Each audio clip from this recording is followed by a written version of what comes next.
আসসালামু আলাইকুম, আশা করি সকলে ভালো আছেন। আজকে দেখাবো আপনাদের কিভাবে ফেসবুক অ্যাড অ্যাকাউন্টে ঢুকতে হয়।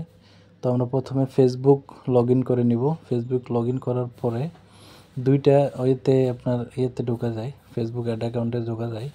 তো এইখানে ওই যে ডট দেখছেন, ওখানে ক্লিক করে যে নিচে অ্যাড আছে, অ্যাডে ক্লিক করলেও আপনার অ্যাড ম্যানেজার অ্যাকাউন্টে নিয়ে যাবে। আবার ওই যে উপরে ওখানে লেখাও আছে যে অ্যাড ম্যানেজার, এখানে ক্লিক করলেও আপনার অ্যাড ম্যানেজার নিয়ে যাবে। তবে প্রফেশনাল ওয়ে হচ্ছে অ্যাড ম্যানেজার ফেসবুক লিখবেন। অ্যাড ম্যানেজার, এই যে নিচে চলে আসছে অ্যাড ম্যানেজার ফেসবুক, এটা হলো professional way. Add manager Facebook click করার পর এই যে মেটা অ্যাডস, প্রথমে যেটা আসবে এটাতে ক্লিক করবেন। এটাতে ক্লিক করার পর এই যে অ্যাড ম্যানেজার চলে আসছে। এখানে নিচে দেখেন অপশন আছে go to ad manager. Go to ad ম্যানেজারে ক্লিক করবেন। গো টু অ্যাড ম্যানেজারে ক্লিক করার পর একটু সময় নেবে। এই যে welcome loading to your ad account, এই যে অ্যাড ম্যানেজারে যাচ্ছে।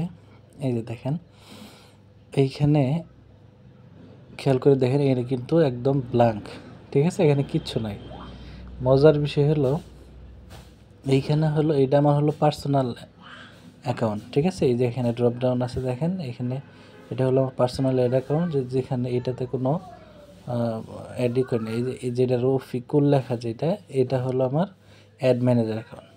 এখানে ক্লিক করলে এই দেখেন, মজার বিষয় হলো এটা সিলেক্ট করার সাথে সাথে আমি যত অ্যাড রান করছি সবই দেখেন এখানে শো করবে। একটু লোডিং হচ্ছে, একটু সময় দেন। এই দেখেন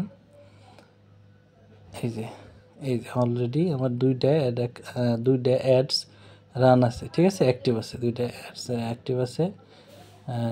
যে রেজাল্টগুলো দেখাচ্ছে, রেজাল্ট।